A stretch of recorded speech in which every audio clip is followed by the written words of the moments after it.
한미 동맹은 이게 동맹이 아니고 한미 속국 관계 혹은 한미 식민 관계로 규정될 수가 있습니다. 평양 정부와 서울 정부를 그대로 두고 제3의 정부, 연방정부가 필요하다고 저는 철저하게 믿습니다. 경험적으로 그것밖에 없습니다. 오늘 박한식 교수님의 인기를 정말 뜨겁게 느낄 수 있는 그런 자리인 것 같습니다. 저희 오늘 미국 대선이 얼마 남지 않은 이 시간, 그리고 한미 동맹과 그런 코리아라는 이슈에 대해서 어느 때보다도 간절한 그런 시기에 박한식 교수님 모시고 오늘 웨비나 좋은 귀한 시간 듣게 됐습니다. 오늘의 세 가지 토픽은 한미 동맹과 통일 전망, 그리고 미국 배선과 대코리아 정책, 마지막으로 피스메이커로서의 미주 동포의 역할, 이렇게 세 가지 토픽을 다루도록 하겠습니다. 박한식 교수님이 일단 좀 전반적인 토픽에 대해서 오늘 이야기하실 말씀에 대해서 간략하게 좀 말씀을 해주실 수 있을까요? 그럼요. 간략하게 말씀드리죠. 그 첫째 제목부터 시작할까요? 그 첫째 제목이 한미 동맹과 통일이 그것이 우리 통일에 주는 역할, 통일의 걸림돌이냐, 통일에 도움이 되느냐 하는 이 중요한 문제입니다.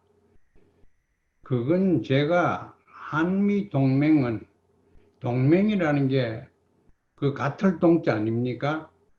그래서 비슷한 나라끼리 맺어지는 게 동맹인데 한미 동맹은 이게 동맹이 아니고 한미 속국 관계 혹은 한미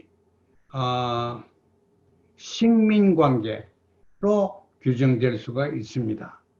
그 현실적으로 우리가 과학적으로 알아야 됩니다. 대략 전체적으로 보더라도 처음 한미 동맹이 시작한 것이 언제입니까? 6.25 사변 때입니다. 1950년에 이승만 대통령이 그래서 미국한테 뭘 주었습니까? 동맹국이라고 준 것이 전시 군사 작전 통제권입니다. 이걸 주권 국가가 군사 통제권을 다른 나라에 줘버렸어요. 그게 1950년에 생겼습니다. 그 후에 미군이 갔지요. 또 미군이 가고 나니까 미국 정책 같은 것 많이 있었죠. 또 저도 그 중에 한 사람이지만은 수많은 사람이 미국에 유학을 와서 미국의 문화와 의식 구조와 미국의 생활 방법을 다 몸으로 익혀가지고 한국에 대부분 들어갔죠. 저는 못 들어가고 여기 지금 55년 동안 살고 있는데 그래서 그런 경황을 보면은 한국과 미국의 관계라는 것은 다방면에서 밀접한 관계가 형성되었습니다. 다만 미국이 위에서 컨트롤하고 한국은 밑에서 따라오는 그런 상황이 대부분 우리 역사에서 볼 수가 있습니다. 최근에는 좀 다릅니다. 또 앞으로는 더 달라야 합니다. 이 문제는 또 말씀드리겠습니다만. 그래서 이제 작전권을 갖지요. 그 다음에는 이 미국 사람들이 제가 평양 가서 깜짝 놀란 것은 그 황해도에 신천이라고 하는 곳이 있습니다. 신천. 거기에 가면은 수천 명의 양민들을 학살을 누가 미국 군인들이 했습니다. 그리고 그 했는데 제일 높은 사람이 별 2개 있는 해리슨 매든이라고 하는 사람입니다. 그리고 그 사람을 제가 미국의 국방부에 알아보니까 그런 사람 없대요. 그 모르겠습니다. 그거는 미스인포메이션인가 어떻게 디스토 잘못됐는가 모르겠는데 거기에 가면은 수백 명도 넘습니다. 한 군데만 그게 북한에 여러 군데 양민 학살을 냈습니다. 양민 학살은 그 이유가 한 가지입니다. 뺄갱이라고 양민, 뺄갱이 라고 양민 학살을 하는 것입니다. 그것뿐입니까? 한국에도 마찬가지죠. 여수, 순천, 제주도 4.3 물론 전두환 대통령 때 1980년도에도 양민 학살이 있었습니다. 노건리, 남쪽에 노건리 양민 학살이 있죠. 세계 어느 나라에도 미국 사람이 가서 그렇게 무자비하게 양민 학살을 했는 그런 실적이 별로 나타나지 않고 있습니다.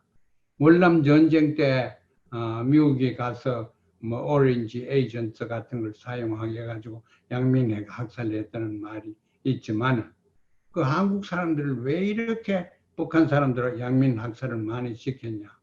제가 볼 때는 인종주의입니다. 옛날부터 노예 제도 때부터 인디안들을 다 몰아내고 땅 뺏고 한 그때부터 이 인종 차별을 굉장히 많이 하는 것이 미국의 의식 구조입니다. 그래서 이제 쭉 내려오다가 그 다음에 이제 중요한 계기가 물론 미군도 오고 다 이렇게 했죠. 주둔도 하고 했지만 중요한 것이 북핵 사건이 일어났어요. 북핵 사건이 일어나니까 이 한국의 입장이 굉장히 곤란했어요. 북핵을 환영해야 되느냐, 비판해야 되느냐, 그 진영에 따라서 이념적인 경향에 따라서 입장을 다 달리하고 했지만, 그래서 이제 핵 문제를 저는 그 북핵을 단연간 이렇게 보는데, 미국이 북핵을 원했다가 또 원하지 않았다가 지금은 북핵을 완전히 해결하는 것을 원하지 않고 있다고 나는 생각합니다. 북핵을 해결을 완전시켜 보면 북한의 이용 가치가 좀 없어져 버려요.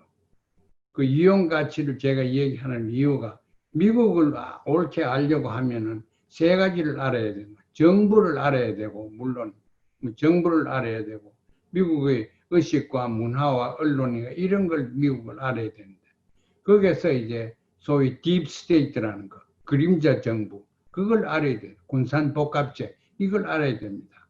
무기 팔아먹는 게 얼마나 중요한지 모릅니다. 미국 정치에. 미국 정치 전체를 움직이는 것이 군산복합체라고도 볼 수가 있습니다. 그래서 이제 그러한 주종관계랄까, 의존관계, 이걸로 인해서 한미관계가 형성됐고, 또 그 사이에 많은 사람들이 유학도 오고, 문화, 사회, 교육, 이런 교환으로 인해서 대한민국은 의식구조나 지성적으로나 문화적으로 미국에 굉장히 의존하고 있습니다. 교수님, 그렇다면 앞으로의 한미 동맹의 그런 어떠한 모습, 구체적이지 않을 수 있겠지만 어떻게 나아가야 할까? 그리고 이 미국이 동맹국으로서 한반도 통일을 원하는가? 그런 좀 의문이 드는데요. 그래, 그건 중요해요. 중요한데 미국이 한반도의 통일을 원하느냐? 한반도의 통일을 원하는 것은 한반도뿐입니다. 한반도는 지금도 북한은 원하는데 남한은 원하지 않는 사람들도 굉장히 많아요. 세계 어느 나라도 미국을 포함해서 중국까지 포함해서 대한민국 또 한반도의 통일을 원하는 나라가 없습니다. 자기 국익에 맞지 않습니다. 대한민국 통일이 돼가지고 국력이 강해지고 이러면은 다 거부하게 생각합니다. 일본은 말할 것도 없고. 그래서 이제 그러한 것은 그게 제가 오늘 보려 할 얘기가 아니라서 그까지 안 들어가겠습니다만은 통일 문제, 북핵 문제도 북핵을 완전하게 소멸시킨 그러한 북핵을 여기에서 미국에서 주장을 하는데, 육자회담 보십시오.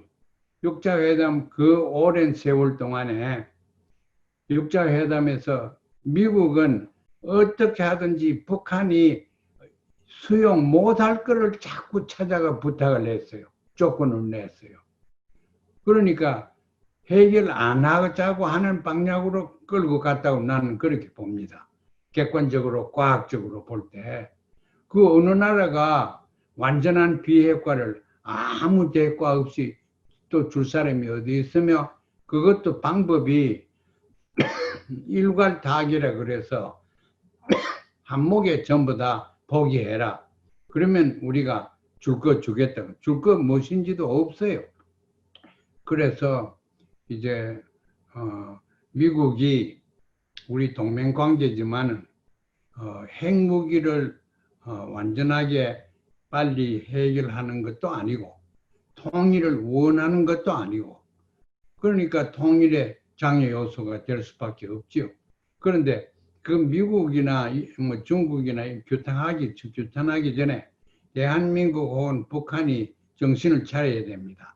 주체 국가로서 주권 국가로서 주권을 아니 어느 나라가 군사 통치권을 포기합니까? 그리고 전시라고 그랬어요. 지금부터 1950, 70년 동안 전시였습니다. 그 전시라고 technically define 합니다. 그러니까 전시에는 통수권이 미국이 가지고 있게 되어 있습니다. 그래 이것부터 또 하루빨리 주권 국가로서 찾아와야 된다고 봅니다. 그런데 어떻게 하면은 아까 질문에 우리가 이런 뭐 국력이 있어야죠. 통일을 내다보면서 하면 국력이 생깁니다. 남쪽은 경제적으로 상당한 외화도 많고 그렇죠. 북쪽은 군사적으로는 상당한 위력을 가지고 있습니다. 일본이 중요한 존재로 또 등장할 텐데 일본은 북한이 핵무기를 가졌기 때문에 쉽게 얘기해서 꼼짝 못합니다. 그러니까 이제 핵무기를 그냥 남한에서 반대만 할 게 아니고 북한이 핵무기를 가졌더라도 남한에서 전쟁 방지하고 또 전쟁 희생되는 것을 어느 정도 예방할 수 있는 그런 도구로 사용하는 그런 묘미를 배우고 또 남북 회담에서 그렇게 남북이 공존하면서 서로 잘 되는 이런 방향으로 가야지. 남과 북이 옛날처럼 그렇게 체제 경쟁으로서 그렇게 하면 안 됩니다. 아니 저 보수나 문 대통령도 얼마 전에 몇 달 전인가 남북 경쟁은 체제 경쟁은 이미 오래전에 끝났다. 우리가 GNP도 50배 이상 더 많고 해외 수입 수출하는 무역량도 400배 이상이 더 많은데 그러니까 체제 경쟁은 끝나. 아니 그게 GNP 가지고 혹은 경제 숫자 가지고 체제 경쟁입니까? 북한 체제는 사회주의 체제입니다. 그건 GNP가 중요한 게 아닙니다. 그래서 우리 해외 동포가 하는 일도 6.15라는 것이 굉장히 중요한 역사적인 거점이 있습니다.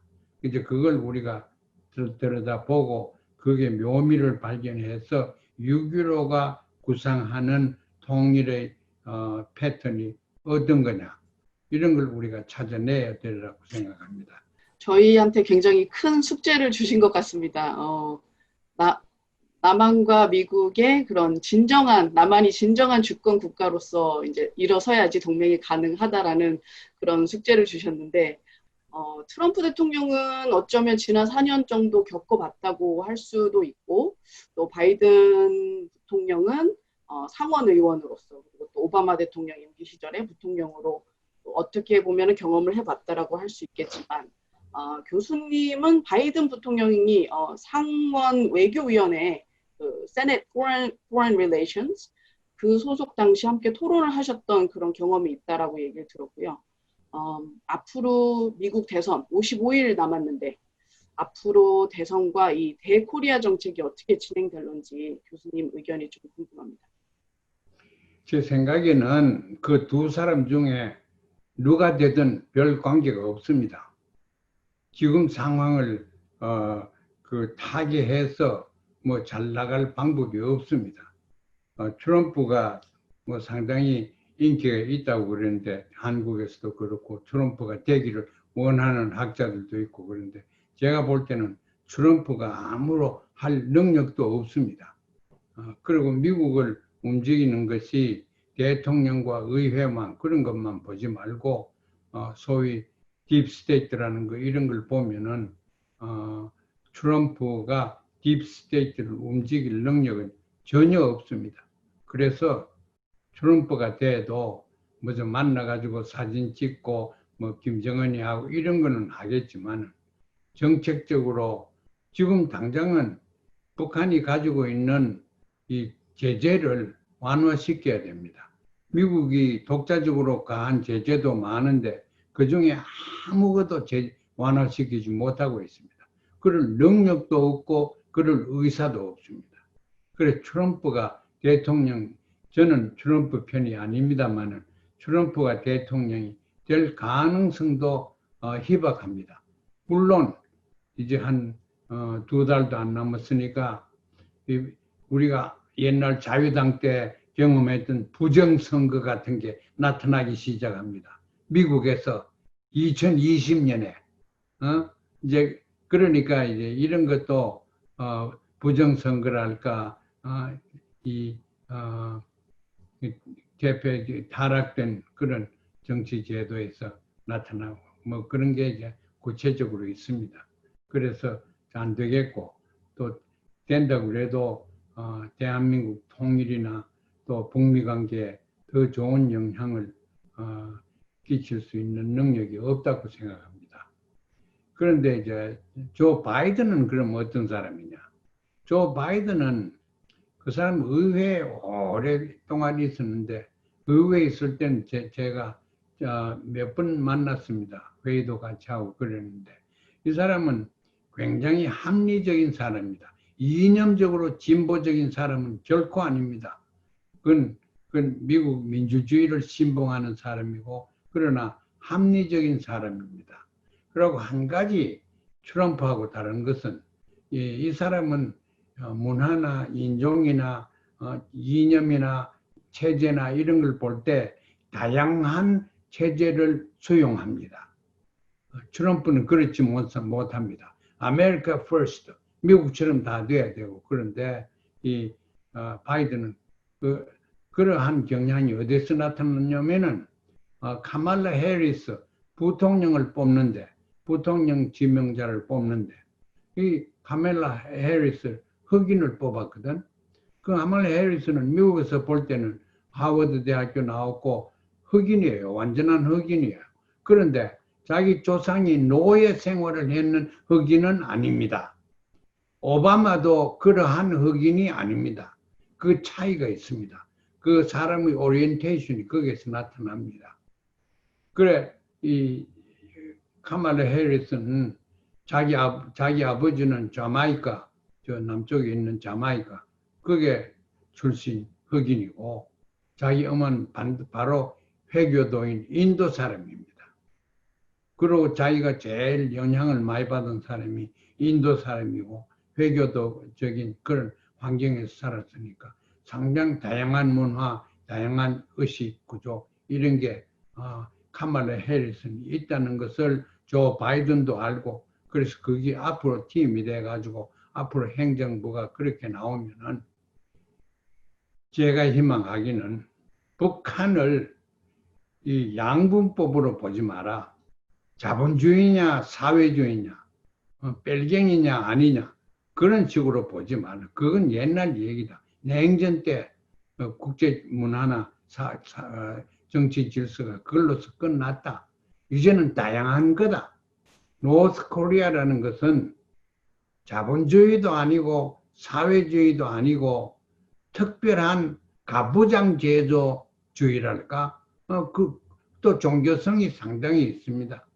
그러니까 북한이라는 것을 유독한 정치 제도고 유독한 정치 의식을 가지고 있는 나라로 조 바이든이 이런 사람이 이해를 했으면 좋겠어요. 그래서 무슨 커뮤니즘 때려잡을 때 다 때려잡지 말고 제가 북한을 좀 아는데 사회주의 어떤 틀 가지고 북한을 다 설명할 수 없습니다. 가부장제 요소가 많고 종교적인 요소도 많습니다. 지금 북한이 1912년 김일성 탄생한 날을 주체 원년으로 해가지고 지금 저 주체 100 몇 년이죠. 그렇게 되어 있습니다. 그리고 그만큼 종교성을 가지고 또 있습니다. 그래서 그러한 제도라는 것, 체제라는 것을 이해함으로써 공산주의가 두드려 맞는 매를 그냥 한 매로 베지 마라. 그렇게 우리가 좀 학자들은 미국에 있는 학자들이나 한국도 마찬가지고 학자들이 그렇게 설득을 좀 시켜야 그 제일 중요한 역할을 하는 것이 북한 학자들입니다. 북한 학자들 만하면 사람들이 듣습니다. 워낙 귀하니까. 그래서 저는 어떻게 하든지 그런 사람들을 나와가지고 너 체제를 설득 잘 시켜라. 공산주의 체제도 아니고 자본주의는 물론 아니고 그 가부장적인 버터널리즘이라고 저는 영어로 그러는데 틀림없이 버터널리스트 시스템이에요. 그래서 이런 걸 우리가 가르치고 이렇게 하면은 이제 양분 체제에서 이제 공산주의라고 그냥 막 그렇게 소멸시키려고 하는 이러한 경향이 좀 없어지지 않겠느냐 그런 생각이 듭니다. 그래 우리가 북한을 잘 보자. 잘못 봐도 여간 잘못 보는 게 아니다. 나는 그렇게 생각하는데 북한이 지금 세계가 경험한 마크스 사상이나 무슨 모택동 사상이나 이런 걸 자켓들을 씌워가지고 보면 북한이 제대로 안 보입니다. 그 현실적으로 북한 있는 대로 어떤 체제라는 것을 연구를 하고 해야 됩니다.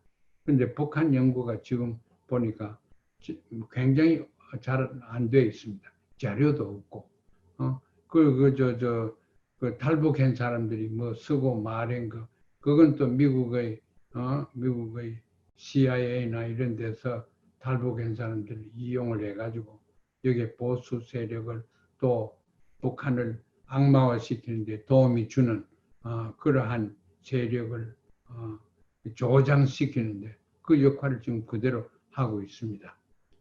그래서 북한을 우리가 사실대로 알면은 미국이 대선 선거에도 여기저기 이 사람 돼도 저 사람 돼도 마찬가지인데 결국 누가 되든지 간에 미국이 크게 봐서 외교 정책이 북한 같은 제도를 하나의 독특한 제도로서 인정하는 그러한 대국이 미국이 되었으면 좋겠습니다. 피스메이커로서의 이제 미주 동포에 대한 역할 이야기를 좀 들어봤으면 좋겠는데요.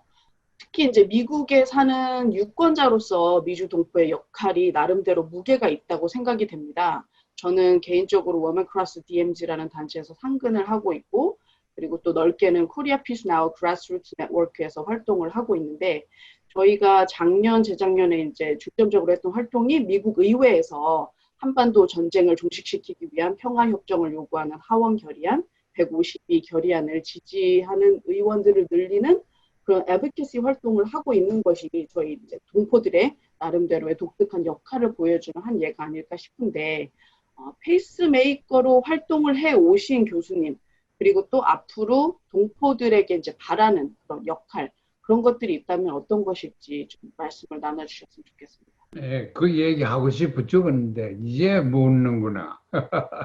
그게 왜 그랬냐면은 저들은 피스메이커라고 그러고 또 피스 무슨 전문가라 그러고 그런데 제가 한심하게 생각하는 것은 피스라는 개념이 제대로 정립대가 없습니다.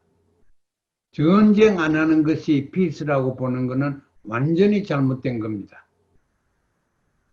그러니까 우리가 피스메이커가 돼가지고 피스가 뭔지 무엇을 만들어야 되는지 그걸 알아야 되죠. 피스라는 것은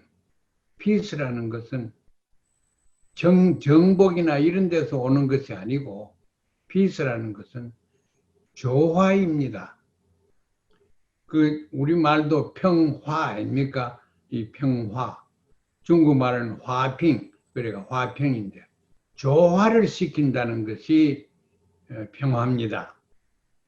조화라는 것은 이질이 없으면 조화라는 게 개념이 성립 안 됩니다. 이질이 그만큼 중요합니다. 남녀가 조화하기 위해서는 남자는 남자 같은, 여자는 여자 같은 인간이라야 되지 않아요? 그러니까 개성을 가지고 이질성이 있으면 그 이질성을 굴복시키지 말고 그 이질성을 살리는 것이 중요하다. 나는 그렇게 생각해요. 남북이 통일을 하려고 하면은 남북의 이질성을 서로 배척하지 말고 서로 그걸 받아들일 수 있는 그런 묘미를 찾아내는 것이 학자가 할 일이고 또 우리 일반적으로 사는 사람이 상식적으로, 왜냐하면 그러한 조화는 상식적인 개념입니다. 음악 보십시오. 음악의 조화가 이렇게 나타나면은 이질이 있지요. 바이올린 플레이하는 거, 첼로 플레이하는 거, 합정하는 거 전부 다 질이 다른 게 모이는데 그걸 통합시켜 가지고 조화를 만들지 않습니까? 그러니까 그러한 조화를 우리가 생각을 한다면 이질이 꼭 필요합니다. 그 이질이 크면 클수록 그 평화의 잠재력은 더 중요하고 더 크고 깊습니다. 남북이 제가 참 북을 많이 왔다 갔다 하면서 그걸 찾으려고 애를 썼습니다. 이 두 체제에 이질이 어떤 거며 동질이 어떤 거며 그런 걸 찾자. 이질은 찾으면 동질로 만들 수가 없습니다. 그래 보통 통일이라는 것은 한편에서 잘하면 다른 편에서 굽어 들어가고 흡수하고 그게 통일이 아닙니다.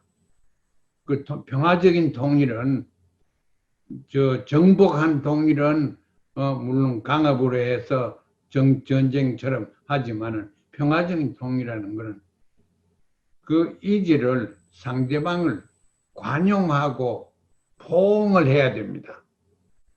왜 그런 얘기가 중요하냐면 보십시오. 6.15가 역사적으로 또 인류 역사적으로 기가 막히는 그러한 합의였습니다. 일장은 우리 민족끼리 하자는 그거는 그저 상투적으로 하는 얘기고 뭐 깊이가 있죠. 그러나 그 2장의 2조에 보면은 체제와 이념과 생활 방식과 모든 것이 다르더라도 다름에도 불구하고 우리는 서로 인정하고 존중하고 조화를 시키자. 그게 통일이다. 6.15가 20년 전에 만든 합의서가 바로 그겁니다. 그거 20년이 지나도록 왜 한 번 더 읽어보지 않습니까? 그렇게 중요한 것입니다. 평화의 개념이 거기서 나타났습니다. 그러면 제가 50번 동안 북에 남에 왔다 갔다 하면서 이질성을 어디서 찾았냐? 이질성이 크게 4가지가 있습니다. 하나는 북은 집체, 집단 의식을 가지고 있습니다. 집단의 가치가 중요합니다. 거기에서 무슨 정당도 그렇고 민족도 그렇고 국가도 그렇고 이게 중요합니다. 한국은 남쪽은 전부 개인주의입니다. 개인주의. 집단주의가 아니고 개인주의입니다.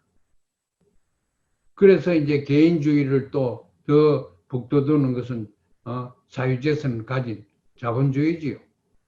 북은 사유재산 아닌 공유재산입니다. 그래서 거기는 또 사회주의죠. 그리고 이러한 사유재산과 사유재산 아닌 이러한 큰 차이가 있습니다. 그리고 셋째로 굉장히 큰 차이는 북한은 평등을 지향하는 나라입니다. 모든 사회주의 나라가 그런 겁니다. 사회주의가 어떻게 해서 나왔습니까? 자본주의가 서로 불평등돼 가지고 인간성을 상실하니까 칼 막스가 나온 것이 그게 막스 혁명 아닙니까? 그 사회주의는 평등을 찾는, 평등을 구가하는 사상이 사회주의입니다. 그런데 자본주의는 평등이 아닙니다. 자유입니다. 그러면 자유롭게 인간을 그냥 놔두면 인간은 불평등합니다. 힘 있는 사람, 머리 좋은 사람, 능력 있는 사람 다 다릅니다. 그래서 인간이 사유재산을 주어가지고 그냥 가만 놔두면 불평등한 사회가 되어버립니다. 그러면 불평등한 경제 구조가 되면은 거기는 착취가 생기고, 착취가 생기면은 거기 반란이 생기고, 사회 불안이 생기고, 전쟁이 생기고, 다 그렇지 않습니까? 그런데 북은 사회주의고 평등을 구가합니다. 북한만큼 평등한 사회가 없습니다. 제가 그 가면은 제가 이제 과학자니까 이 데이터를 조사를 다 합니다. 당신 월급이 얼마나 좀 실례지만은 제가 다 대학 교수들한테도 의사들한테도 뭐 장사는 좀 다 물어봅니다. 그러면 그게 월급이 2배 이상이 없으면 병원장하고 금방 들어간 의사하고 월급이 2배 이상, 또 대학교 학장하고 또 교수, 금방 젊은 교수하고 월급이 2배 이상 되지 않습니다. 제가 그거 다 적어봤어요. 야, 이거 어지간히 평등한 사회구나 하는 그런 생각이 들었습니다. 그런데 평등도 좀 먹을 것도 있고 평등해야지. 다 가난하면 평등하지요. 이 세상에서 제일 평등한 곳이 어디입니까? 공동묘지입니다. 가보십시오. 다 평등하지. 그러니까 평등하게 가난한 거는 자랑이 아니에요. 그러니까 가난한 거는 좀 먹을 수 있게 만들고 하는 거는 해야 됩니다. 제가 북한이 그 못 먹는다는 얘기는 아닙니다. 사회가 평등을 위해서 완전한 그 부를 무시하고 그러면 안 된다 이런 얘기입니다. 그렇죠. 그 다음에 북한은 저렇게 민족주의 나라가 없습니다. 북한의 민족주의는 참 그 도를 넘을 수 없을 만큼 민족주의입니다. 모든 것이 민족에 대한 긍지 이런 걸 또 뭐든가 찾아내서 가르칩니다. 우리 대한민국은 세계주의입니다. 민족이 중요한 게 아니고 세계가 중요한 거예요. 세계 가서 무슨 상을 타고 와야지. 우리 민족 안에서 뭐 잘한다고 그게 잘난 게 아니다. 그래 우리는 세계주의고 북한은 민족주의고. 이와 같이 이제 남북의 차이가 있는데 이 차이들은 정치적으로 교육을 통해서 만들 수 있는 것입니다. 또 변화할 수 있는 것입니다. 개인주의가 집단주의로 변할 수 있습니다. 사회환경 교육 과정에서 그 변할 수 있는 거예요. 그리고 민족주의와 세계주의도 변할 수 있는 것입니다. 평등과 자유와 자유면서 또 평등하고 이런 거 서로 조정할 수도 있습니다. 그래 다 만들 수 있는 것이 지금 이질성입니다. 그 이질성을 될 수 있는 대로 마찰시키지 말고 서로 포옹하는 그런 묘미를 찾자 하는 것이 6.15 합의문이었습니다. 굉장한 엄청나게 혁명적인 합의문입니다. 그래서 그것을 우리가 보면은 야 통일하는 과정에서 이질성을 어떻게 하든지 좀 좋게 만들자. 서로 대립되지 않도록 만들자. 어떠한 이질성은 유지를 해야 됩니다. 그 색깔도 레인보우 컬러가 쫙 있어야 되지. 그 서로 비슷하게 닮아가 버리면은 그 아름다움이 없어집니다. 그 이질성이 그만큼 중요하다. 그렇기 때문에 우리는 다르기 때문에 다른데도 불구하고 서로 포옹하자고 했는 6.15선은 그것만큼 더 중요한 것이 없습니다. 그래서 우리 본론으로 미국에 있는 동포들은 특별한 게 있습니다. 미국만큼 이질적인 사회인 곳도 없습니다. 굉장히 이질적인 사회입니다. 제가 학교에서 우리 다른 교수들 많지만은 미국 아이들 앞에서 강의를 수십 년 했지 않습니까? 하나 깜짝깜짝 놀라는 거는 여기 모든 인종이 다 들어와 있어요. 한 50명 들어오면 동양 사람, 흑인, 남미 사람, 중동 사람, 유럽 사람 말할 것도 없고 다 들어왔습니다. 그게 미국입니다. 그러다가 한번 이제 대한민국에 가서 어디 가서 초청 강의가 들어가니까 이거 이상해요. 완전한 한국 사람입니다. 그 내 눈에는 이상해. 한 50년 이질성만 보다가 보니까 그런데 왜 이질성이 중요하다고 보느냐 하면은 이질성이 없으면 평화가 없습니다. 조화를 만들 길이 없습니다. 그래서 남북이 이렇게 이질적인 것을 하나의 걸림돌로 생각하지 말고 우리가 가지고 있는 하나의 이점, 돈점으로 생각하자 이거예요. 그런데 이질성만 가지고 동질성 만들기 어려운 거는 그대로 이질성을 남겨둬야죠.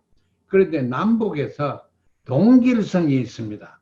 굉장히 많습니다.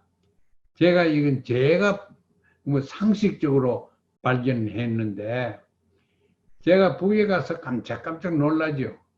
그 놀라는 게 몇 마디 때문에 제가 깜짝 한마디는 저놈 인간 언제 사람 되려고 하느냐 이런 말 합니다. 북한에서. 저놈 인간 언제 사람 되려고 하느냐. 그거 내 어릴 때부터 들어왔습니다. 그게 만주에서 들었고 대한민국에서 들었고 언제 사람 되게 되느냐. 그건 뭐냐면은 우리 의식 속에는 인간과 사람이 구별된다 이거예요. 그게 굉장히 중요한 우리 민족의 관습입니다. 그 의식 구조 안에 그게 있습니다. 그러니까 사람은 인간이 좀 발전돼야 개조돼야 사람이 되는 것입니다. 북에서는 그걸 굉장히 중요하게 생각해서 주체 사상은 사람 중심의 사상이다. 그래만 얘기를 했어요. 그래 그게 무슨 말인지 모르다가 그게 주체학자들하고 토론 많이 하고 보니까 결국 주체 사상에서 사람은 인간을 사람으로 개조시키는 역할이 주체 교육이고 또 일반 교육이다. 교육이 뭐냐? 사람을 만드는 거예요. 뭐로부터? 인간으로부터 사람을 만들자. 이게 이제 그게 우리 민족이기 때문에 그게 무슨 말인지 탁 들어옵니다. 여러분들도 정치분들 다 들었죠? 그 무슨 말인지. 그래. 그것 때문에 우리는 그거는 변할 수 없습니다. 교육 가지고 만들어낼 수도 없습니다. 그거는 삶에서 자고로 우리 민족의 얼 속에 그게 박혀 있습니다. 사람이 돼야지. 둘째는 저 사람은 양심이 없나? 양심도 없어? 양심에 비하면은 양심의 가책도 없어? 이런 얘기, 양심이라는 하나의 절대 가치관을 가지고 있습니다. 누가? 우리 민족이. 우리 민족만큼 양심이라는 말을 적당하게 정확하게 쓰는 민족은 제가 알고는 없습니다. 그 절대 가치를 우리는 존중한다. 무엇인지는 모르죠. 양심이 무엇인지 정의할 수가 있습니까? 아무도 정의를 못합니다. 그러나 양심이 있습니다. 이제 그러한 우리 민족의 관습이랄까 이런 걸 제가 남이나 북이나 오면 가면서 많이 들었습니다. 그리고 이제 우리 민족은 경험을 중요하게 생각하는 민족입니다. 경험이 뭡니까? 고생 아닙니까? 고생은 돈 주고 못 산다. 내 어릴 때 많이 얘기 들었어요. 고생을 해야 인간이 된다. 그런데 경험이라는 것이 없으면은 인간의 의식이 발달되지 않습니다. 제가 미국 와서 과학 철학을 열심히 했는데 과학 철학에서 인간 의식이라는 것은 경험에서 나오는 겁니다. 모든 이 개념은 경험에서 나오는 겁니다. 그 경험이 깊고 경험이 아프고 그러한 민족은 경험이 많으면 경험은 지혜의 기반이 됩니다. 경험은 교육은 지식의 기반이 되지만은 경험은 지혜의 기반이 됩니다. 지식과 지혜는 차이가 어디 있느냐? 지혜는 우리가 판단을 하는 능력을 지식에서 가지고 옵니다. 지혜에서 가지고 옵니다. 지식은 비교를 하죠. 요건 좋고 나쁘고. 그런데 어느 게 좋다고 판단을 해서 선택하는 것은 지혜가 하는 것입니다. 그래 우리나라 사람들은 경험이 많고 또 지혜로운 사람이다. 이런 생각이 납니다.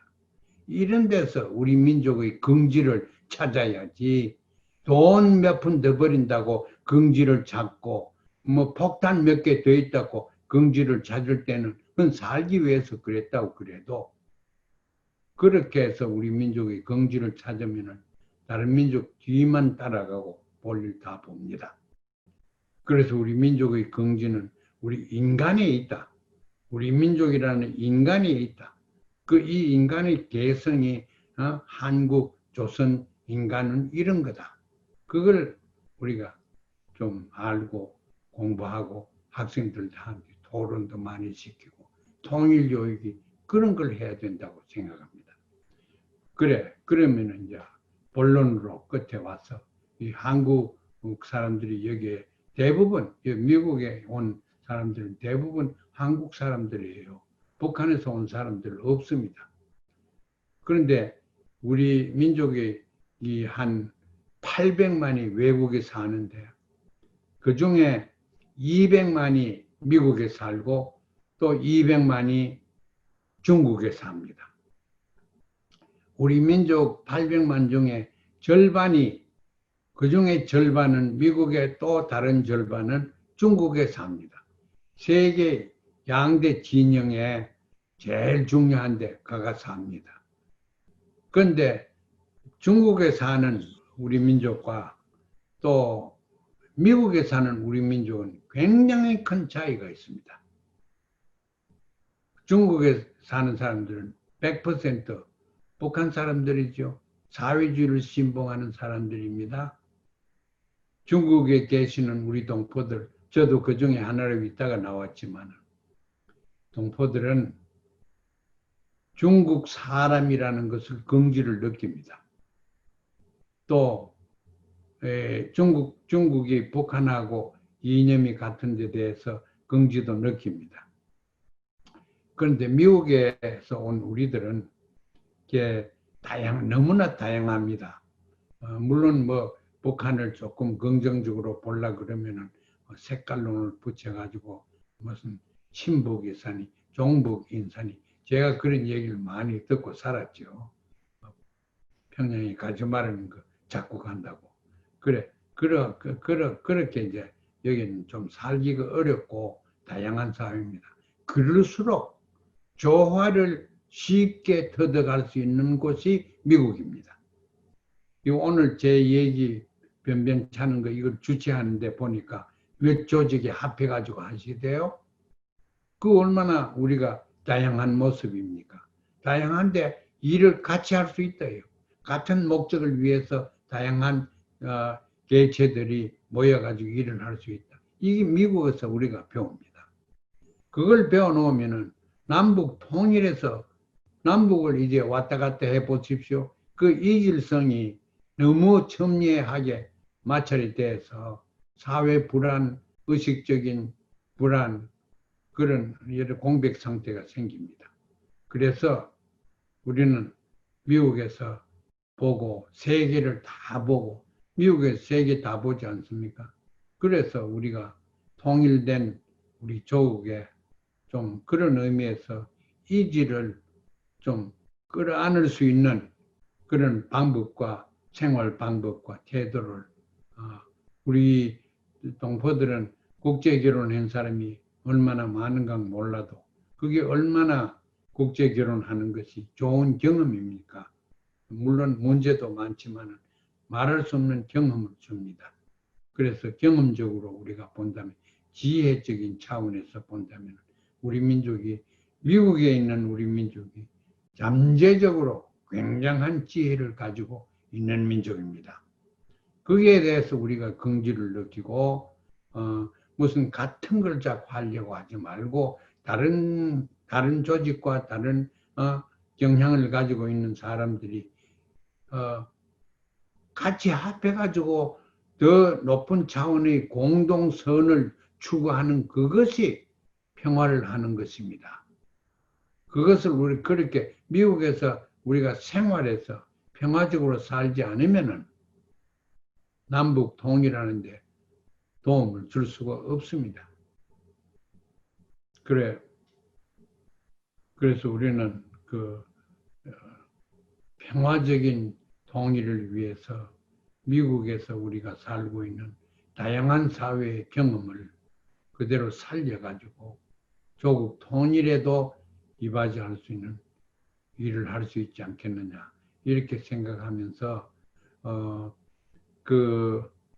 북한을 제대로 알고 미국 사람들 또 새 정부가 대통령이 미국에 나오는데 북한을 제대로 가르쳐 주자 이거예요. 저는 제대로 북한을 제대로 누가 가르쳐 줄 수 있냐?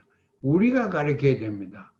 미국 사람들 북한 왔다 갔다 해도 북한 알 수가 없으면 이해도 못합니다. 언어도 모자라고 저는 민간 언제 사람인데 그러면 그건 무슨 말인지 모릅니다. 그래서 우리는 미국에 살면서 좀 더 민족적인 긍지를 특별한 의미에서 느끼고 또 우리가 할 일을 하는데 그 할 일이 북한을 옳게 이해시키고 남한을 옳게 이해시키고 미국에도 옳게 이해시켜야 돼요. 이번에 코로나 바이러스 처리하는 거 보니까 대한민국이 말할 수 없는 선진국이게 돼요. 미국은 말할 수 없는 후진국이에요. 이래서 세계 질서가 좀 바뀌는 이러한 역사적인 인류 역사적인 조류에서 우리 민족이 큰 역할을 할 수 있다고 생각하며 또 그렇게 큰 포부를 가지고 젊은 사람이나 나이가 좀 든 사람이나 협력해서 해야 된다고 생각합니다. 변변찮게 감사합니다. 감사합니다. 저희 지금 질문이 계속 들어오고 있는데 지금 마지막 토픽에 말씀하셨던 굉장히 또 인문학적이고 그런 쪽에서 교수님이 말씀을 잘 해주셨는데요. 질문 중에 하나가 바로 이어서 저희는 이제 미국 동포이기 때문에 같은 민족이기 때문에 한반도 평화가 중요하기도 하지만 미국 내에서의 우리가 할 수 있는 그런 역할이 무엇일까라는 고민을 하는 활동가들이 굉장히 많은데 어떠한 질문이 있었냐면은 다양성이라는 말은 많이 듣고 했지만 이질성이 없으면 조화가 없고 평화가 없다는 말씀을 두고두고 생각해 봐야겠습니다. 이질성에 대해서 생각을 해보겠습니다. 감사합니다. 그리고 미국의 정치 내에서 북핵 문제에만 집중이 되어 있는 대북 정책을 진정한 의미에서 평화로 바꿔나가기 위해서 박 교수님께서는 무엇이 가장 시급하다고 생각하십니까? 이런 질문이었는데요. 미국 정치권 내에서는 너무 북핵 문제에만 언론이건 정치인들이건 그런 이제 컨센트레이션이 있다라고 생각이 드는데 우리가 이제 뭐 정치인들을 교육을 시키고 띵크탱크에서 좀 북을 이제 색안경을 끼지 않고 바라보는 그런 모습들도 필요하겠지만 지금 현재 우리가 어떤 것이 좀 가장 시급할 것인가, 어떻게 이것을 바꿔나갈 수 있을 것인가라는 질문인 것 같습니다. 우리가 먼저 우리가 옳게 인식을 해야 된다고 봅니다. 어떤 게 옳게 인식하는 거냐? 핵 문제, 북한이 핵 지금 가지게 됐죠. 그런데 현실적으로 몇 가지를 제가 얘기 드릴게요. 첫째, 북한 변하지 않는다. 자본주의 국가가 되지 않는다. 변하지 않고 자본주의 국가가 되지 않는다는 건 무슨 얘기입니까? 동독과 서독이 통일되는 그런 흡수 통일은 안 된다 이 말입니다. 그런데 대한민국에서는 정부 차원에서도까지 독일식 통일만 지금 생각하고 있는 것 같아요. 북한이 변해야지. 그렇죠. 변하고 있다고 자꾸 얘기해요. 뭐 셀폰이 뭐 수십만 대가 있고 택시가 나오고요. 그거 다 나오지만 그 국가에서 다 경영하고 그 제재, 사회 제도가 다릅니다. 편리하게 사용하는 것이지 그렇다고 해서 소유권이 바뀌고 체계와 생활 방법이 바뀌는 것은 아닙니다.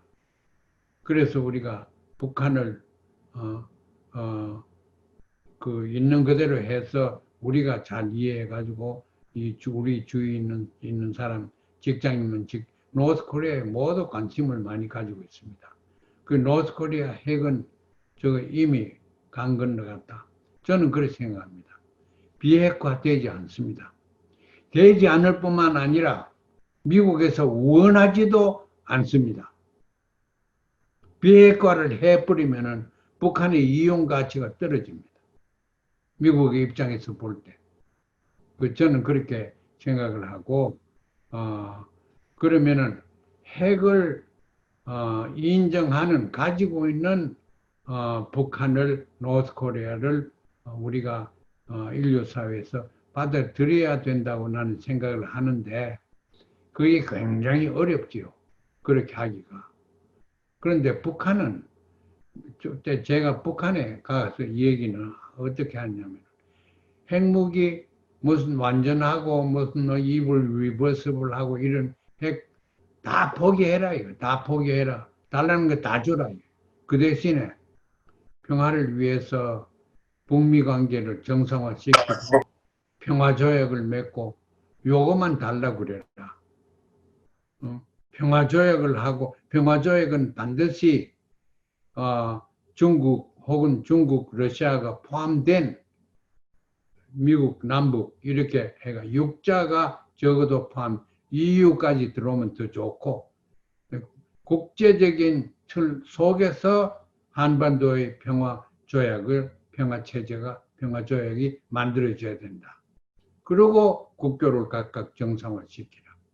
그러면은 제가 북한에서 그럽니다. 당신들 이미 핵국가다. 핵과학 있지, 핵과학, 과학 학자들 있지. 실험해가 다 만들어 봤지. 3개월만 있으면 너가 핵폭탄 몇 개 또 더 만든다. 근데 지금 만들어 놓은 거, 달라는 거, 부수라는 거 다 포기해라. 저는 그렇게 얘기합니다. 그래야지 평화로 가지. 그거 몇 개 가지고 있다가 결국은 평화가 나오지 않습니다. 그 국제 정치는 주고 받아야 되는데 북한은 마침 줄 게 있습니다. 핵 무기, 핵 능력 이게 북이 줄 겁니다. 그리고 그걸 다 사용 다 하고 평화와 국교 정상화를 받아라. 저는 그렇게 생각합니다. 그렇다면 북이 조건부 핵을 포기하겠다라고 했지만은 포기하지 않을 것이다라는 것은 미국도 북핵을 포기하지 않을 것이다라는 이유 때문이라고 생각하시는 건가요? 그 포기하지 않을 것이라고 믿으면은 포기하지 않는 것이에요. 그것을 우리가 객관적으로 증명해낼 수가 없습니다. 그 IAEA에서 이 얘기하는 Special Inspection, 특별 사찰을 하지 않으면은 한다 그래도 핵폭탄 뭐 크지 않은데 어디 갖다 숨겨놨는지 어떻게 알아요? 그러니까 사람 사는 데까지 다 뒤질 수도 없고 그건 믿지 않으면은 불가능해요. 그래서 이제 북한은 와서 볼 때 다 봐라. 우리는 하나 없이 다 없앴다. 그렇게 디클레어 하면은 국제사회에서 받아들여야 돼요. 무슨 말씀이신지 알 것 같습니다. 다음 질문으로 지금의 미중 대결은 얼마나 갈지, 트럼프 혹은 바이든 각기 당선 경우에 이 대결이 어떻게 변할지, 이 상황에서 남한 정부의 선택은 어떠해야 할지 말씀해 주시면 감사하겠습니다. 굉장히 중요하고 어려운 질문입니다. 네. 지금 이렇게 봐야 돼요. 모든 외교 정책은 국내 정치의 연관이 됩니다. 지금 트럼프가 뭐 시진핑 맞는 것 끌어안고 야단지은 게 어제 그저께 같은데 이제는 이 코로나 바이러스 전염병을 차이나 바이러스로 그러잖아. 완전히 적화시키고 악마시키고. 그러고 지금 미국 선거에 외국 정부가 관여를 해서 선거를 망치는데 지금 어느 나라가 하고 있느냐. 아무 에비던스, 증거가 없으면 중국이 했다고. 트럼프가 또 그래요. 그건 뭐냐면 국내적으로 반중국은 먹혀 들어갑니다. 하나 공산주의나 이 중국에 대해서 중국의 뭐 대동 사상 이런 데 대해서 환멸을 느꼈기 때문에 그래서 이제 그 지금 중국을 반대하는 그것이 더구나 트럼프가 되면은 계속될 거고 그러나 그게 그렇게 오래 가지는 않을 겁니다. 왜냐? 중국은 구소련처럼 미국과 군사적인 대결을 원하지도 않고 가능하지도 않습니다. 중국 외교 정책을 보면은 상당히 다양해요. 문화적인 외교 정책도 굉장히 많습니다. 인간적인 외교 정책. 제가 유럽에 가보면은 중국 사람들이 굉장히 경제적인 외교 정책이 많습니다. 옛날 소련과 또 미국 사이에는 그런 경제적인 교류, 문화적인, 교육적인 그런 교류도 없었고 중국이 근래 와서는 중국적 사회주의라 그랬잖아요. 중국적 사회주의가 뭐냐? 유교적 사회주의라는 말입니다. 유교적. 그래서 유교를 굉장히 그 교육 과정에서 권장을 하고 미국이나 해외에도 유교 사상 연구소를 만들겠다 그러면 돈 지원을 제법 잘 해줍니다. 그래 그만큼 중국은 옛날 군사 대결인 그 소련하고 그 양대 세계 세력이 세력 다툼처럼 그런 상황으로 몰려 들어가지 않을 것 같습니다. 또 미국 선거가 끝나면은 미중 관계 경제적인 의존도가 너무 강하기 때문에 현실적으로 경제적인 그 손익을 따져가지고 국교 관계가 그렇게 나빠지지 않을 것 같습니다. 그리고 한 가지는 중국이 북한을 움직인다. 그것도 잘못된 겁니다. 움직일 생각도 없고 북한은 자기 나라가 아니고 더구나 남북 통일은 중국으로서는 이 남북 통일이라는 것은 내정이다. 조선 사람들이 한국 사람들이 해야 될 거지. 내가 중국이 우리가 할 게 아니다. 그렇게 얘기하는 이유가 중국이 제일 다른 나라가 관여를 하기를 싫어하는 게 뭡니까? 대만 문제입니다. 대만 문제는 이건 우리 국내 문제다. 그게 두 말도 하지 마라. 그렇게 지금 하고 있거든.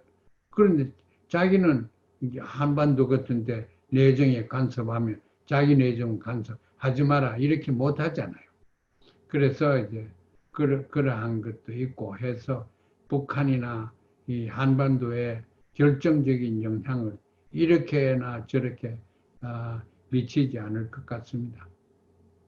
또한 그 한반도 통일이 바람직한지 어떻게 생각을 하고 계신지라는 질문이 있었습니다. 아까 말씀드렸지만 한반도 통일 유일한 방법은 6.15 선언입니다. 6.15 선언의 2장에 나오는 그런 방향으로 할 수밖에 없습니다. 그렇게 하려고 하면은 외세가 관여할 수도 없고 할 필요도 없고 오히려 걸림돌이 되죠. 중국도 걸림돌이 되고 미국도 걸림돌이 될 겁니다. 그런데 그렇다고 해서 우리 민족끼리 남북이 할 전망이 있느냐? 저는 문 대통령이 들어왔을 때 전망이 있다고 봤는데 지금 좀 다릅니다. 지금 한국에 방문을 최근에 한 2번 가보니까 대한민국에서 통일 정책이 없어요. 통일 정책이 안 보여요. 대한민국에서. 가만히 있으면 그거 이제 인내라 그랬죠. 무슨 인내라 그랬죠. strategic patience. 인내 그거를 기다리고 있으면 북이 망하든가 변하든가 한다. 그러면 우리 능력, 경제 힘 등등으로 해서 우리가 흡수할 수 있다. 절대 안 됩니다. 절대 안 됩니다. 북한은 그렇게 그런 사회가 아닙니다. 그래서 그게 안 되면은 그냥 기다릴 수밖에 없잖아요. 70년 기다려도 무슨 일이 있습니까? 점점 더 어렵게 됩니다. 이제부터는. 그래서 문 대통령이 한 1년 반밖에 안 남았지만 용단을 내려서 그냥 백두산이가 물 떠오고 이런 정도가 아니고 실질적으로 공동 프로젝트를 같이 할 걸 하나하나 찾아야 됩니다. 꼭 같이 할 프로젝트를. 외교 같은 것도 이따금씩 독도 문제. 이건 남북이 서로 이해를 같이 하거든. 그런 거는 뭐 한 목소리를 내자 이거요. 저 생각에는. 한 목소리를 내자. 문화적인 이런 것도 같이 협연도 하고 남북에 서로 교환, 연주도 하고 해외도 나가고 우리가 외국에 알려줘야 될 게 의식과 문화와 이런 것을 외국에 많이 알려줘야 된다고 생각합니다. 그래서 통일 방법은 6.15 방법밖에 없고 그렇지 않으면은 흡수통일은 지금 북한이 망하지 않아요. 변하지 않기 때문에 불가능하고 무력통일은 어불성설이고 그러니까 연방통일밖에 없습니다. 연방통일이라는 걸 그 낮은 단계의 연방이라고 그러는데 그게 무슨 말인지 그 설명을 좀 잘 해달라고 그랬어요. 제가 볼 때는 낮은 단계이 왜냐면 미국의 연방제 처음 시작할 때 미국에도 이제 중앙정부, 연방정부의 힘이 약했어요. 그러다가 점점 힘이 점점 더 많아졌지요. 그 처음에는 좀 약한 그런 거를 낮은 단계의 연방제라고 그랬죠. 그런 의미에서 평양 정부와 서울 정부를 그대로 두고 제3의 정부, 연방정부가 필요하다고 저는 철저하게 믿습니다. 경험적으로 그것밖에 없습니다. 그걸 개성에 만들지, DMZ에 만들든지 그렇게 해서 제3의 이 정부랄까 여기에서는 아까 말씀드린 이질성을 조화시키는 작업을 해야 돼요. 동질성을 권장시키는 작업을 해야 돼요. 교육부터 먼저 시작해야 됩니다. 그 남과 북이 합해가지고 지금 급선무로 해야 될 게 한 가지 있습니다. 대학교를 같이 하나 만들어야 돼요. 평화대학이면 더 좋고 그래서 북한의 학자들, 북한의 학생들, 연구하는 사람, 나만 같이 한 방에 앉아가지고 토론해요. 제가 평양 가서 김일성 대학 가서도 학생들하고 토론해보고 토론 잘 됩니다. 서울에 있는 사람들하고 토론 시켜놓으면 굉장히 좋아요. 그래 그런 것을 우리가 이 정부에서 앞장서서 해야 된다고 생각합니다. 감사합니다. 평화대학 너무 좋은 구상인 것 같습니다. 계속 좀 잘 추진이 됐으면 좋겠습니다. 어쩌면 마지막 질문일 수 있을 것 같은데요. 아까 말씀하셨던 그 무지, 북에 대한 무지를 깨야 된다. 북에 대한 오해를 좀 깨야 된다. 우리가 먼저 알아야 된다. 그런 말씀을 하셨는데 경험상 어떠한 것들이 우리 자신의 무지를 깨고 그리고 또 미국 사람들을 대했을 때, 정치인들을 대했을 때 어떤 것들이 좀 효과적으로 그 의견을 나누는데 설득을 하는데 도움이 되는지 좀 나눠주시면 감사하겠습니다. 북한에서 유행어가 우리식 사회주의입니다. 중국에서 유행어는 중국식 사회주의입니다. 그건 이제 우리식 사회주의라는 것은 중국식이 아니라 그럼 우리식이 뭐냐? 그걸 북한 사람들한테 저도 가서 많이 묻고 하는데 자기들도 잘 모릅니다. 정치 구호로 나왔지. 그게 정치 구호의 선을 넘어서 실질적으로 개념이 되고 또 이론이 되고 이렇게 돼야 됩니다. 제가 보는 북한의 우리식 사회주의는 주체식 사회주의입니다. 그 주체식 사회주의는 아까 제가 말씀드린 몇 가지 집체적인 민족적인 평등을 지향하는 이런 몇 가지를 이제 거기에다가 이제 이 북한을 움직이는 것은 김일성 체제와 김일성 의식과 김일성 문화입니다. 이게 뭐 3대 내려왔다고 그 가정을 그렇게 볼 게 아니고 지금 김일성 혼자입니다. 그래서 그러면 이제 그게 북한이 추구하는 경제제도는 어떤 거냐, 부의 분배는 어떻게 하는 것이 바람직하다고 그 사람들은 보느냐, 그 몇 가지 큰 질문을 가지고 연구를 해야 됩니다. 대한민국 북한 학자들 많대요. 보니까 이름은 뭐 굉장히 많대요. 그 사람들 연구를 해야죠. 북한에는 굉장히 핵심적인 개념이 생활비라는 게 있습니다.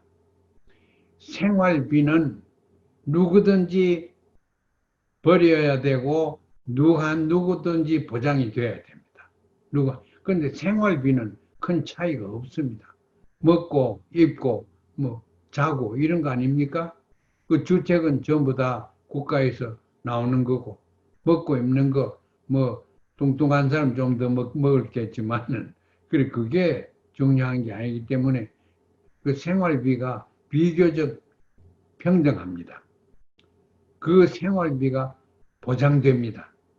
그러니까 굶은 사람은 없는 거예요. 교육도 뭘 교육을 시키든 간에 보장을 합니다.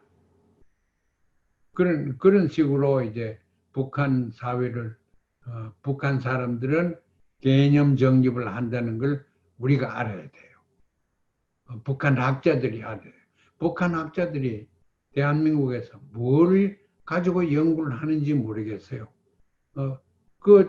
탈북자들이 북한 비난한 거, 그거 탈북자들만큼 북한을 모르는 사람이 또 없습니다. 그래서 그렇지 말고 북한을 교육하는 교재가 또 없어요. 제대로 된 교재가.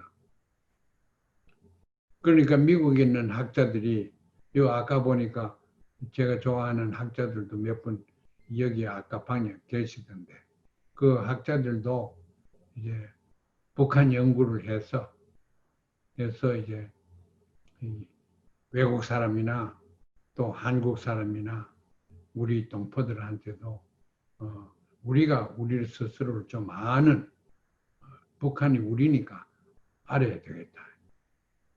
몇 년 전 일이지만은 제가 얘기를 하다가 평양 사람들 오고 서울 사람들 오시고 다 이렇게 앉아가 있는데 우리 조국에서 북에 오신 선생님들은 뭐 이렇게 얘기를 했거든. 그러니까 남에서 오신 분 한 분이 손을 딱 드니 그 박한식 교수님은 북을 조국이라고 봅니까? 딱 이러더라고. 그래. 저는 원래 거기 낳고 하기 때문에 그런 건 몰라도. 물론이죠. 북한도 내 조국이고 남한도 내 조국입니다. 분단된 게 내 가슴에 아프지. 왜 아닙니까? 이제 제가 그렇게 얘기한 것이 상당히 점수가 올라갔어요. 진보 세력이나 더구나 북한에서는 점수가 올라갔다고. 그래, 그건 여담이고.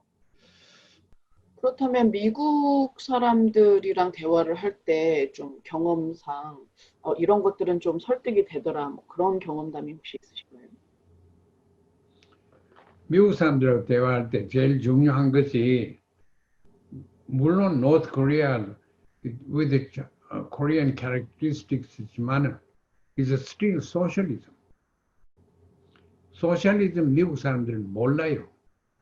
뭐 요새 선거하는데 뭐 메디케어도 메디컬 인슈런스 국가에서 준다 그러면 소셜리즘. 그게 무슨 소셜리즘은 사유재산이 없어야 돼요. 미국의 어느 버니 샌더 같은 사람이 사유재산을 말살합니까? 북한은 사유재산이 없습니다. 그러니까 사회주의 경제가 다르다는 걸 우리가 알아야 돼요. 미국 사람들은 더구나 알아야 돼요. 그래서 이제 북한이 또 북한 같은 사회주의가 잘할 수 있는 게 뭐냐? 뭘 하는 건 못하는 건 많지요. 그건 잘할 수 있는 게 뭐냐? 이걸 이제 의논하고 배울 게 없느냐? 우리가 배울 게 없느냐? 환경 문제 하는 건 우리가 배워야 돼요. 마지막으로 박한식 교수님이 저희 이제 참가하신 분들 그리고 미주 동포들한테 하시고 싶은 말씀이 있으시면은 전달 사항이라든지 좀 화이팅이라든지 부탁드립니다.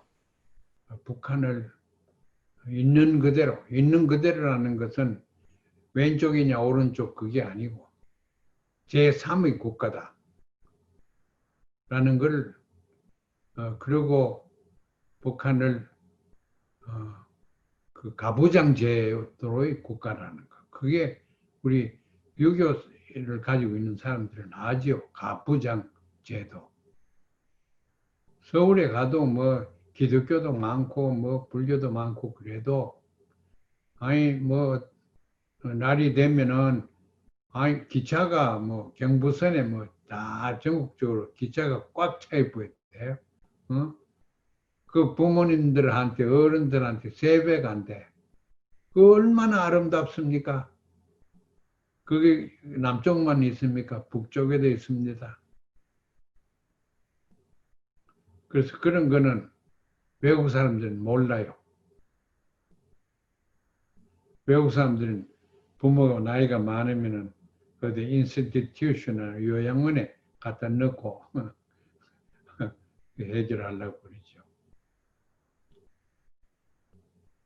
그 인류가 가지고 있는 여러 가지 우리는 우리 통일 문제를 생각하면서 아까 제가 대학교 얘기도 했는데 옳은 대학교 우리가 하나 있었으면 좋겠고 그 교과 같은 것도 인류 평화를 위해서 인류가 가지고 있는 문제를 해결하는 데 도움이 되는 그러한 걸 했으면 좋겠어요.